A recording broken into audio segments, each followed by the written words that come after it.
This is project1video2, the one in which we write the function, code it up, as it were. And for this, you're going to need to use MATLAB. MATLAB is available in the physics lab, and you can get in there and use it pretty much anytime, 8:30 in the morning till 5:30 in the evening, Monday through Friday. But you also have access to it through your Citrix account. Every student on campus has a Citrix account, and in this Project 1 video I'm going to show you how to get started, and the other videos will assume that you know how to get MATLAB going. But for this one, you would go to the St. Anselm College website. I normally just type in citrix.anselm.edu, but you don't have to remember that. You can go current students, and then IT, and Citrix. And the first time you use it, it's going to make you download a client, a little piece of software, so that you can use it. I've already done that, so I'm not going to be able to do that, but you just go ahead and log in. And it brings you to this list of applications. You're going to need two of the applications, and one of them is MATLAB. It looks like that. Make sure you don't, there's a mathematical on here that looks different. Make sure that you click on the MATLAB. You're going to need that one and a browser, one of these two browsers. When you use MATLAB, you'll be creating a .m file, which by default you'll be saving to your H drive. That's some hard drive space, secure hard drive space assigned to you, and it's on a hard drive on campus over in Poisson. And therefore, when you go to submit your .m file to me, you're going to need access to that H drive, and have access to that H drive, you're going to have to log into your Sakai account using a browser within Citrix. So if you use this browser after you've created your .m files, you'll be able to find them so you can attach it when you go to submit it on Sakai. So for now, I got to create the .m file, so I'm going to go ahead and fire up Citrix. And I gotta click OK to get it going, and I'm firing up MATLAB on Citrix. And then it takes a little while for that to come up. When you start up MATLAB, you get something referred to as the command window. That's what's displayed here, where you can just type expressions, mathematical expressions, but sometimes using the language, and it gives them to you. This is not where you write your function. This is not where you actually write the program, but it is a good place. You come here to run your program, type in the name of your program, give it some arguments, and see if it works. It's a good place for testing to see how things are working.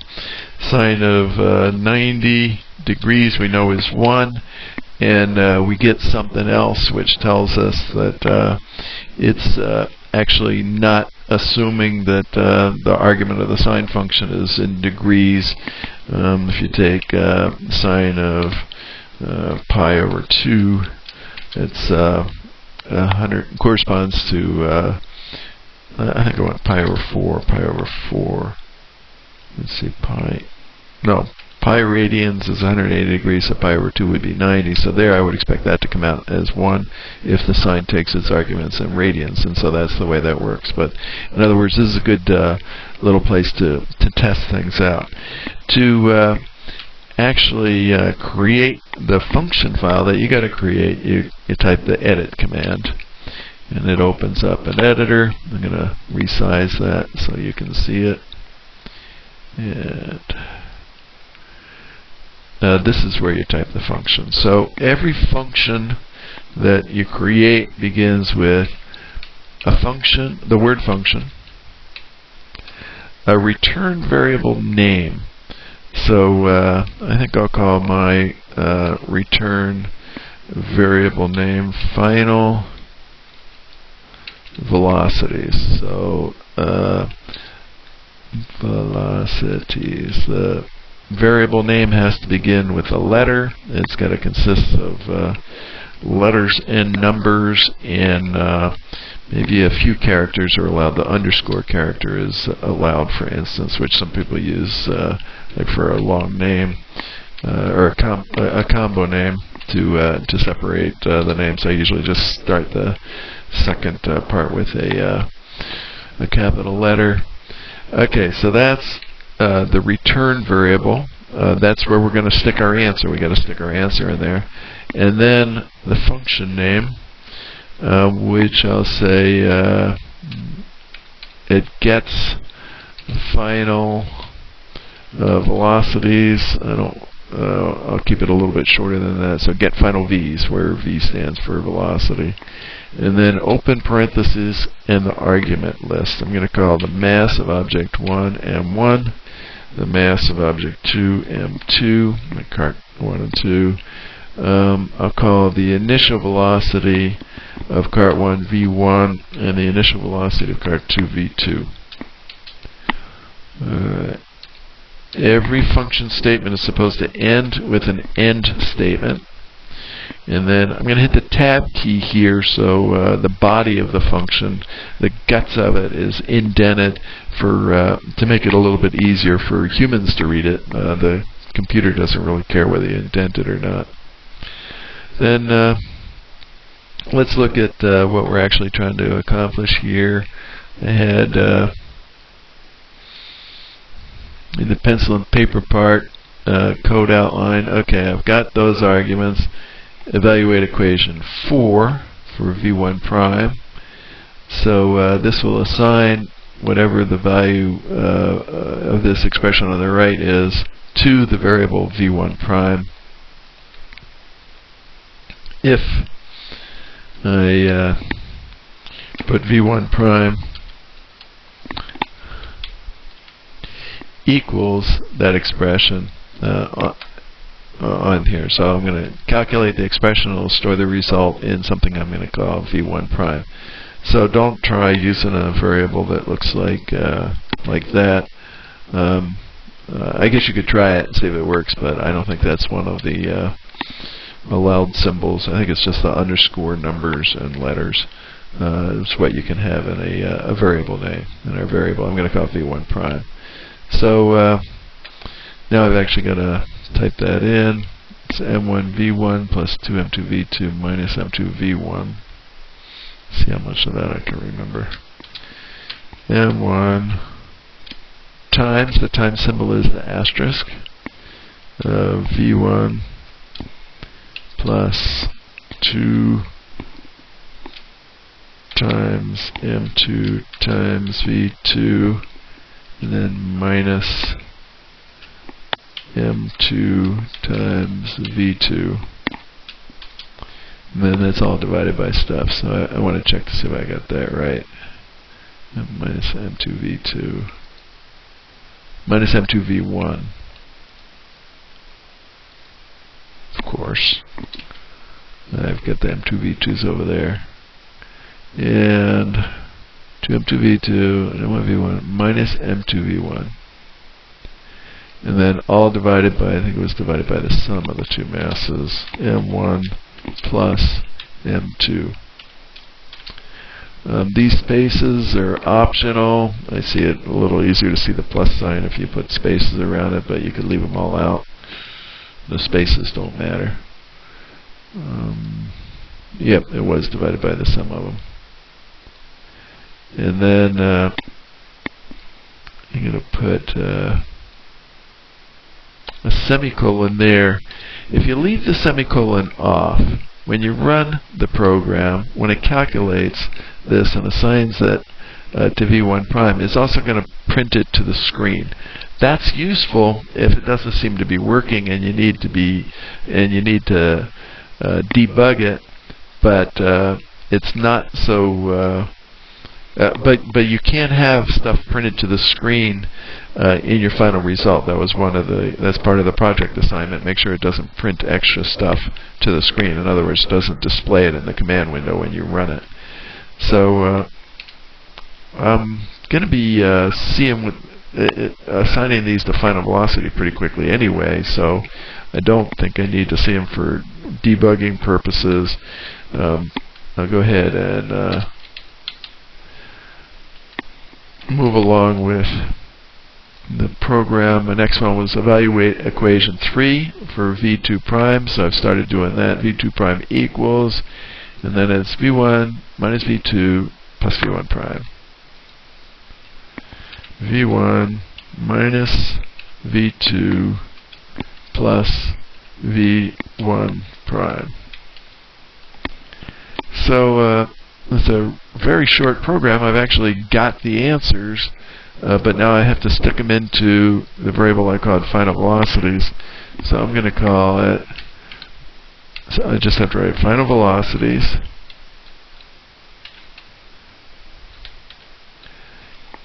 equal v1 prime comma v2 prime. So this is an array. By putting it in these square brackets, I've created an array. Let me show you how that works in the command windows. For instance, if I want to create an array of the numbers 5 and 7 and assign it to z, I can say z equals square bracket 5 comma 7, and you'll see it has stored 5 comma 7 in z. Anytime I type z, then it's got 5 7. If I multiply that times 2 times z, it'll just create an array that's got twice each one in it. If I had say x equals 3 and y equals minus 7, then if I create the array z in a similar fashion as before, but this time I put x comma y in there, is going to make it so that z presumably has the elements 3 comma minus 7, and there it is, 3 minus 7. So that's what we're doing with that last line there. In my function get final velocities, get final v's, is assigning the two final velocities to the one-dimensional. I'm creating a one-dimensional array consisting of 2 elements, and I'm assigning it to final velocities, and that's the name of my return variable. So that's what the entire function should return. That should be the answer for my function. So I've written it out. Now I got to save it, and I want to save it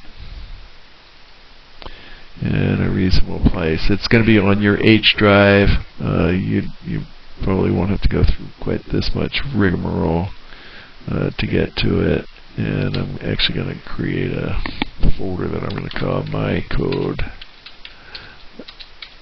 It's within Project 1. Obviously, you're going to want to have your H drive organized as well. And I don't think you can actually see the bottom line here, so I'll slide it up. And so I'm saving it. When I have to save it so that it's the name of the function, which in my case is get final v's .m, and all I hit was save so far, and it automatically typed that in for me. So MATLAB is smart enough to know what you're supposed to call it, and if you've already named the function when you save it, it apparently pops the name into the file name. You just have to make sure that it is the same.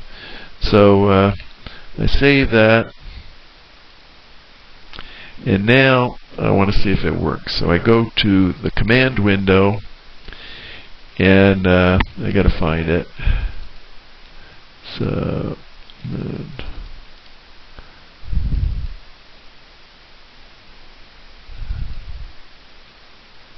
projects, Project 1, my code. Alright, and if I get into the appropriate directory, then when I try to run it by typing in get final these and some arguments. So I was using 0.5 kilograms for the mass of 1. Look at that. It helps me out to know what I got to type in. I need the mass of object 2. I was using 1.5 kilograms. In my test case, I want to be able to compare it with the values that I got when I did it by hand. I had a velocity, I think this was 0.3, and this one 0.5 in my test case. I think I ought to check and make sure that's right before I actually run it, because if I get the wrong answer, then I'll be worried, and maybe it's just because I used the wrong input values. But no, 0.3 and 0.5, and it's supposed to give me those values for that particular case. So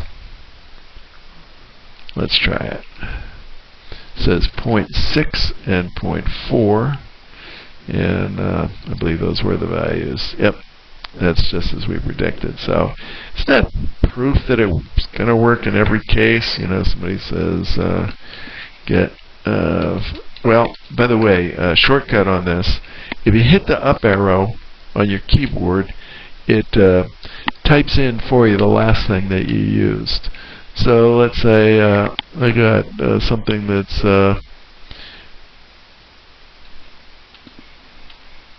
we'll make object 1 very low mass, and object 2 high mass, super high mass, 25 kilograms. I mean, by comparison to the carts in the lab, 25 kilograms would be very massive. And then we'll make the cart 2 really be moving, and cart 1, I can give it a 0 velocity, so it starts out at rest. And let's see what their computer tells us. It says after the collision, cart 2 has just barely slowed down at all, which makes sense because it was so massive. And cart 1 just goes flying. That's kind of interesting. It goes its velocity after the collision is essentially double. Oh, yeah, roughly double what the original one was. Wonder if that's